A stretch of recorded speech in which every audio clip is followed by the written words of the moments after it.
Hi friends, இன்றைக்கி நம்ம எடுத்துருக்க வண்டி பென்ஸு GLA 220D மாடல் வண்டி. இந்த வண்டியோட மேக்ஸிமம் இன்ஜின் சிசி வந்து 1950cc, 187.74 bhp, 400.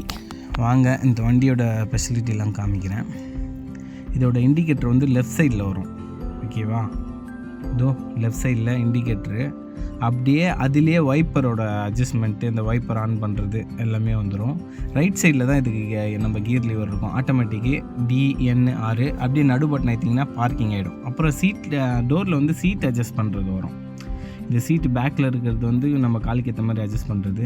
இது கண்ணாடியோட left side, right side centre அமைக்கினே கண்ணாடி ஃப்ளோடு ஆகிடும். அப்புறம் டிக்கி ஓப்பன் பண்ணோன்னா அது டோருக்கு கீழே வரும். அதுக்கப்புறம் பார்க்கிங் வந்து நம்ம ஹேண்ட் பிரேக் எடுக்கிறோட லிவர் அது. அதுக்கப்புறம் ஏசியோட டெம்பரேச்சரு, ஏசி ஃபேனு. அப்புறம் இது லெஃப்ட் சைடில் இருக்க ட்ராஷ்போர்ட் ஓப்பன் பண்ணிங்கன்னா அங்கே சார்ஜர் போடுறது இருக்கும். லைட் இது வந்து கீழே ரைட் சைடில் ஆட்டோமேட்டிக்கில் இருக்கும். அப்புறம் லைட் ஆனு, பார்க்கிங் லைட் இது. அப்புறம் டீசல் வந்து டச் பண்ணிங்கனாலே ஓப்பன் ஆகிடுங்க, டீசலோட இது.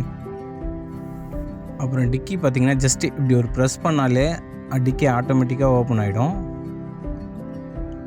அதுக்கப்புறம் இங்கே ஒரு பட்டன் இருக்கும், இதை அப்படி ப்ரெஸ் பண்ணால் டிக்கி ஆட்டோமேட்டிக்காக க்ளோஸ் ஆகிடுங்க.